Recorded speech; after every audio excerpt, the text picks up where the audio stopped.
Sekali lagi, Shalom, selamat pagi Bapak Ibu Saudara semuanya, dimanapun kita berada. Bapak Ibu masih dalam suasana kebangkitan Kristus. Tahukah Bapak Ibu Saudara bahwa Alkitab mencatat satu-satunya golongan yang tidak percaya kebangkitan adalah orang Saduki. Dalam Markus pasal 12 ayat 18 dikatakan, datanglah kepada Yesus beberapa orang Saduki yang berpendapat bahwa tidak ada kebangkitan. Nah, Bapak Ibu, sekalipun golongan Saduki ini tidak percaya adanya kebangkitan, mereka hanya percaya adanya kematian. Setelah kematian tidak ada kebangkitan. Namun golongan Saduki ini merupakan kelompok bangsawan. Mereka kaya, punya kekuasaan, bahkan beberapa di antara mereka menjadi imam kepala, imam besar, dan anggota majelis yang berkuasa atau yang disebut Sanhedrin. Jadi golongan Saduki bukan golongan biasa, Bapak Ibu. Apalagi di zaman Yesus pada waktu itu mereka punya pengaruh walaupun tidak sebanyak ahli Taurat orang Farisi. Nah, Bapak Ibu Saudara, mengapa golongan Saduki tidak percaya adanya kebangkitan? Bagaimana mereka bisa akan percaya kepada kebangkitan Kristus? Sedangkan pada saat itu, pada saat Yesus masih hidup, mereka sudah tidak percaya akan adanya kebangkitan. Bahkan jauh sebelumnya mereka tidak percaya kebangkitan. Nah, mengapa mereka tidak percaya kebangkitan? Karena pada dasarnya sebagian besar ajaran mereka adalah ajaran yang menyangkal atau menolak adanya keterlibatan Allah dalam kehidupan sehari-hari. Adanya sorga, malaikat, dan iblis. Adanya hukuman dan upah setelah kematian. Dan adanya kebangkitan orang mati. Semua tercatat di dalam Alkitab, bahkan sejarah juga mengetahui latar belakang dari golongan Saduki serta ajaran-ajaran mereka. Nah, Bapak Ibu Saudara, apa tanggapan Tuhan Yesus terhadap mereka dan ajaran mereka? Masih dalam pasal yang sama, di Markus pasal 12 ayat 24 dan 27 dikatakan, jawab Yesus kepada mereka, kamu sesat. Justru karena kamu tidak mengerti kitab suci maupun kuasa Allah. Langsung lompat 27, ia bukanlah Allah orang mati, melainkan Allah orang hidup. Kamu benar-benar sesat. Bapak Ibu Saudara, dari yang saya tangkap dan saya coba pelajari, ketika Tuhan Yesus mengatakan, kamu sesat, kamu benar-benar sesat kepada golongan Saduki, Tuhan Yesus sedang menyamakan golongan ini dengan setan, Bapak Ibu. Sekali lagi, Tuhan Yesus sedang menyamakan golongan ini dengan setan. Nah, kenapa saya berani mengatakan demikian? Selain pembohong, pemfitnah, karakteristik lain dari setan, dari iblis, diabolos adalah penyesat. Sekali lagi, selain pembohong, pemfitnah, karakteristik dari diabolos, iblis, setan adalah pemfitnah, Bapak Ibu. Adalah penyesat, maksud saya. Nah, sebenarnya Bapak Ibu Saudara, kita dulu adalah orang-orang yang tersesat. Sebelum Bapak Ibu Saudara mengenal Kristus, belajar kebenaran lebih dalam, sebenarnya dulu itu kita ini orang-orang yang sesat. Alias kita mengikuti jejak si penyesat itu, Bapak Ibu. Nah, seperti apa sih orang yang tersesat itu? Saya memakai tulisan Paulus dalam Efesus 4 ayat 17 sampai 19. Paulus menggambarkan orang yang tersesat itu seperti dalam Efesus 4 ayat 17 sampai 19. Dikatakan, sebab itu kukatakan dan kutegaskan ini kepadamu di dalam Tuhan. Jangan hidup lagi sama seperti orang-orang yang tidak mengenal Allah, dengan pikirannya yang sia-sia dan pengertiannya yang gelap, jauh dari persekutuan dengan Allah, karena kebodohan yang ada di dalam diri mereka, dan karena kedegilan hati mereka. Perasaan mereka telah tumpul, sehingga menyerahkan diri kepada hawa nafsu dan mengerjakan dengan serakah segala macam kecemaran. Nah, seperti inilah kurang lebih kondisi situasi orang yang tersesat. Saya coba tebalkan ayat-ayat ini Bapak Ibu yang mengindikasikan orang sesat atau tersesat tadi Bapak Ibu. Tidak mengenal Allah, pikirannya sia-sia, pengertiannya gelap, jauh dari persekutuan dengan Allah. Ada kebodohan dalam diri mereka, ada kedegilan dalam hati mereka. Perasaan mereka tumpul, menyerahkan diri kepada hawa nafsu, mengerjakan dengan serakah segala macam kecemaran. Nah, kurang lebih seperti inilah kondisi kita Bapak Ibu, sewaktu dulu, sewaktu kita tersesat. Nah, di ayat yang sama Bapak Ibu, Rasul Paulus memberi nasihat, memberi peringatan agar kita yang pernah tersesat, agar jemaat Efesus pada waktu itu yang pernah tersesat, tidak lagi tersesat dan tersesat lagi. Sekali di pasal yang sama dalam Efesus 4, Rasul Paulus memberikan nasihat, peringatan agar kita, ya, termasuk jemaat Efesus Bapak Ibu waktu itu yang pernah tersesat, agar apa? Tidak tersesat lagi, jangan sampai tersesat lagi. Di ayat 20-32 saya baca Bapak Ibu. Tetapi kamu bukan demikian. Kamu telah belajar mengenal Kristus. Kita sudah tidak tersesat lagi Bapak Ibu. Karena kamu telah mendengar tentang Dia dan menerima pengajaran di dalam Dia menurut kebenaran yang nyata dalam Yesus. Yaitu bahwa kamu berhubung dengan kehidupan kamu yang dulu harus menanggalkan manusia lama yang menemui kebinasaannya oleh nafsunya yang menyesatkan, supaya kamu dibaharui di dalam roh dan pikiranmu. Kita jadi manusia baru Bapak Ibu, menanggalkan manusia lama. Ya, manusia lama itu ujungnya kebinasaan Bapak Ibu, punya nafsu yang menyesatkan. Ya, seperti itulah kondisi kita kalau kita tersesat terus. Nah, Paulus sekali lagi mengingatkan kita yang sudah di dalam Kristus, kita yang sudah mendengar tentang Dia, belajar kebenaran, belajar mengenal Dia. Kita dibaharui dalam roh dan pikiran. Kita mengenakan manusia baru yang telah diciptakan menurut kehendak Allah di dalam kebenaran dan kekudusan yang sesungguhnya. Karena itu, nah ini Bapak Ibu Saudara, karena itu, buanglah dusta, berkatalah benar seorang kepada yang lain, karena kita adalah sesama anggota. Apabila kamu menjadi marah, jangan kamu berbuat dosa. Jangan matahari terbenam sebelum padam amarahmu. Dan jangan beri kesempatan kepada iblis. Bapak Ibu, makna kebangkitan Kristus adalah Tuhan memberikan kemenangan kepada kita. Melalui kebangkitannya Dia memberikan kemenangan. Dia sudah mengalahkan kejahatan. Dia sudah mengalahkan iblis, maut. Dia sudah memberikan kita kemenangan. Jangan sampai kemenangan yang kita berikan ke setan. Setan jadi menang kalau kita marah, berbuat dosa, kita biarkan marah kita sampai matahari terbenam. Bapak Ibu, jangan beri kesempatan kepada iblis. Orang yang mencuri, jangan mencuri lagi.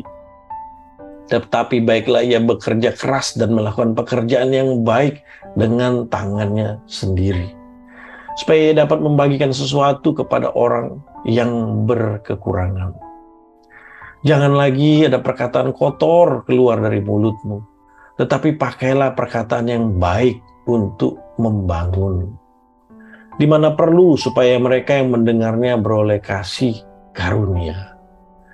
Dan janganlah kamu mendukakan roh Allah yang telah memateraikan kamu menjelang hari penyelamatan. Segala kepahitan, nah perhatikan ini Bapak Ibu, segala kepahitan, kegeraman, kemarahan, pertikaian, fitnah, hendaknya dibuang dari antara kamu. Dibuang dari antara kamu.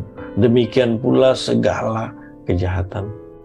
Tetapi hendaklah kamu ramah seorang terhadap yang lain, penuh kasih mesra, saling mengampuni, Sebagaimana Allah di dalam Kristus telah mengampuni kamu. Sebagaimana Allah di dalam Kristus melalui kematian kebangkitannya telah mengampuni kamu.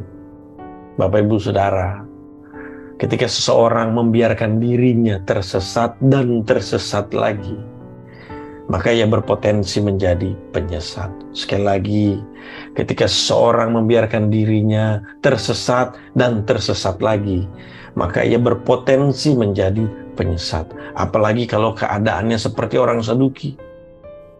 Saya coba baca Alkitab bolak-balik, saya belum menemukan kisah seorang Saduki yang bertobat. Mungkin Bapak Ibu Saudara bisa bantu saya, mungkin ada. Nah, mungkin Bapak Ibu ya, kemungkinan besar salah satu penyebab mereka sulit bertobat adalah karena mereka punya semuanya. Mereka bangsawan, kaya, mereka berkuasa, menjadi pejabat. Nah, Bapak Ibu, kita dulu orang yang tersesat. Jangan biarkan diri kita tersesat dan tersesat lagi, sehingga kita berpotensi menjadi penyesat.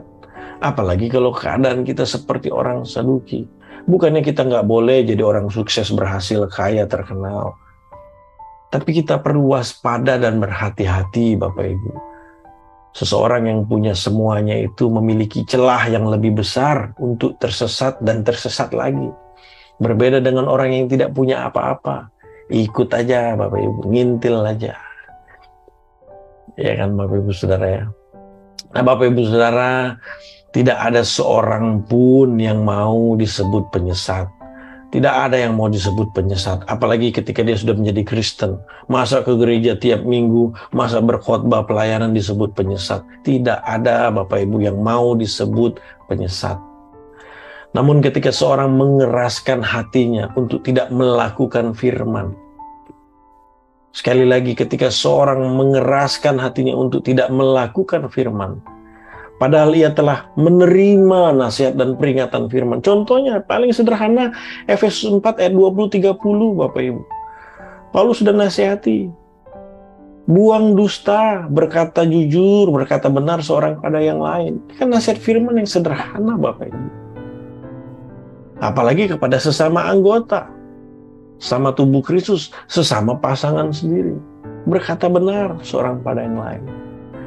Jangan marah. Boleh marah, tapi jangan berbuat dosa. Jangan biarkan matahari terbenam sebelum padam amarahmu. Ada yang bilang ke saya, ya, yang suami istri pernah mengalami atau mengerti apa yang saya sampaikan ini.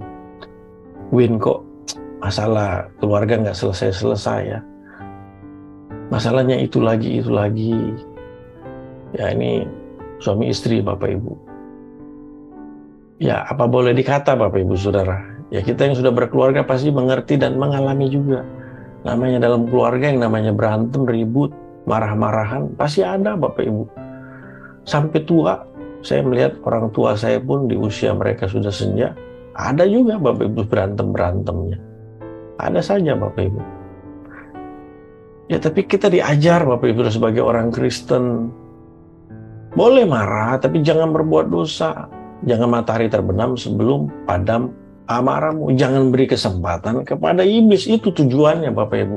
Kenapa sih harus diselesaikan? Kenapa sih waktu marah jangan berbuat dosa? Jangan beri kesempatan pada iblis. Siapa sih yang diuntungkan, Bapak Ibu, kalau kita ribut, berantem, terus pisah, terus nggak ada damai, nggak ada sukacita di keluarga? Siapa, Bapak Ibu, yang diuntungkan? Setan, iblis. Padahal Tuhan sudah memberikan kita kemenangan. Lah, kemenangannya kita kasih ke iblis. Kan konyol itu, Bapak Ibu Saudara.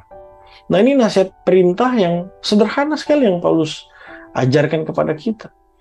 Lalu sampai kita mengeraskan hati kita untuk tidak mau melakukannya, kita membiarkan diri kita tersesat dan tersesat lagi. Maka lama-kelamaan kita berpotensi menjadi penyesat. Orang yang mencuri, jangan mencuri lagi. Setiap kita mungkin punya masa lalu yang buruk, latar belakang yang tidak baik. Jangan buat lagi. Tapi baiklah ya bekerja keras, ya, melakukan pekerjaan yang baik dengan tangannya sendiri. Pekerjaan yang jujur, halal, yang diberkati Tuhan, Bapak Ibu. Melakukan supaya ia dapat membagikan sesuatu kepada orang yang berkekurangan. Beberapa waktu lalu dalam jemaat saya katakan, ada kalanya Bapak Ibu Saudara, masalah yang Tuhan izinkan terjadi dalam kehidupan kita sebagai peringatan Tuhan. Melalui masalah itu Tuhan sedang mengingatkan, bahkan Tuhan sedang menegur kita untuk berpaling dari memikirkan diri sendiri menjadi memikirkan orang lain. Makanya Tuhan kasih masalah, Tuhan kasih persoalan supaya kita berpaling, sibuk mikirin diri sendiri tentang aku dan aku, sampai lupa mikirin orang lain. Nah, justru dengan adanya masalah, kita diingatkan, ditegur Tuhan. Ayolah, jangan mikirin diri sendiri terus. Berbagi dengan orang lain, apalagi orang itu butuh kekurangan. Kadang-kadang dalam persoalan masalah hidup, ada beberapa orang yang bersaksi, iya Pak, dulu saya nggak pernah mikirin orang lain. Nggak pernah saya terpikir mau memperhatikan melayani orang lain. Justru dengan adanya masalah keluarga, ekonomi, pekerjaan, kok dalam waktu bersamaan itu saya mulai mikirin ya orang lainnya. Nah, ini nasihat sekali lagi, perintah yang sederhana. Jangan ada perkataan kotor keluar dari mulutmu. Bapak Ibu kebayang nggak sih, kita udah Kristen, melayani Tuhan, bahkan jadi pendeta, masih keluar, masih sempat-sempat keluar perkataan kotor dari mulut kita. Mungkin waktu keluar perkataan itu nggak ada yang tahu, nggak ada yang lihat Bapak Ibu Saudara. Tapi hati-hati Bapak Ibu, namanya satu kebiasaan, ya bisa muncul kapanpun. Nah, kebayang kalau orang lihat kita, ih pendeta mulutnya masih kotor. Mungkin kita berkata bodoh amat. Nah, waktu kita ngomong bodoh amat itu Bapak Ibu, di saat yang bersamaan setan lagi yang diuntungkan Bapak Ibu Saudara. Ya, tetapi pakailah perkataan yang baik untuk membangun di mana perlu. Ini perlu Bapak Ibu, supaya mereka yang mendengarnya beroleh kasih karunia. Jangan pernah pandang ringan perkataan kita Bapak Ibu. Ini saat kita ngomong, orang dapat kasih karunia. Jangan mendukakan Roh Kudus yang sudah dimateraikan. Sekali lagi saya ingatkan, segala kepahitan, kegeraman, kemarahan, pertikaian, fitnah, dibuang. Buang jauh-jauh. Apakah kita melakukannya secara profetik? Silakan Bapak Ibu. Apakah kita melakukannya dengan usaha kita oleh pertolongan anugerah Roh Kudus? Silakan lakukan. Aku buang segala kejahatan. Hendaklah kamu seorang terhadap yang lain ramah, penuh kasih mesra, saling mengampuni. Diingatkan lagi Bapak Ibu, saling mengampuni. Apapun persoalan dalam keluarga, dalam komunitas, bisa diselesaikan kalau apa? Mau mengampuni. Udah itu aja Bapak Ibu kuncinya, mau mengampuni. Sebagaimana Kristus. Nah, apa dasar kita mengampuni? Mungkin kita ngelihat kesalahannya, ngelihat orangnya sulit ngampuni, tapi kita harus punya dasar mengampuni. Allah di dalam Kristus sudah mengampuni kamu. Bapak Ibu, terkadang saya terpikir kita jadi orang Kristen tuh nggak usahlah kampanye-kampanye atau merasa bangga dengan jargon serupa seperti Kristus. Seolah-olah cuma orang Kristen lah yang punya jargon itu atau bisa melakukannya. Ya nggak usah kampanye atau merasa bangga dengan jargon itu. Pertanyaan saya simpel aja pagi ini Bapak Ibu. Sudah belum mempraktekkan nasihat dan peringatan Rasul Paulus ini? Efesus 4 ayat 20-32. Jangan keluar-keluar gereja kita yang punya jargon serupa seperti Kristus. Buat apa Bapak Ibu? Ini nasihat peringatan Paulus yang sesederhana ini sudah dipraktekkan belum Bapak Ibu? Jangan sampai orang yang tidak punya jargon, yang tidak mengerti teologi terlalu banyak, bahkan belum beragama Kristen, justru mereka yang sudah mempraktekkannya. Ah, ini cilaka Bapak Ibu. Mari kita orang-orang yang dulu pernah tersesat, jangan tersesat lagi. Justru kita seperti Paulus katakan, kamu nggak seperti itu. Kamu sudah mengenal Tuhan. Bapak Ibu, orang Saduki, satu-satunya golongan yang dicatat oleh Alkitab sebagai golongan yang tidak percaya kebangkitan. Atas diri mereka, atas ajaran mereka, Tuhan Yesus katakan, kamu sesat, kamu benar-benar sesat. Biarlah melalui renungan pagi hari ini kita diingatkan untuk tidak tersesat dan tersesat lagi, tapi kita mau memperhatikan satu persatu kebenaran firman Tuhan yang sudah kita dengar, yang sudah kita renungkan. Demikian renungan pada pagi hari ini, biarlah memberkati kita semua Bapak Ibu.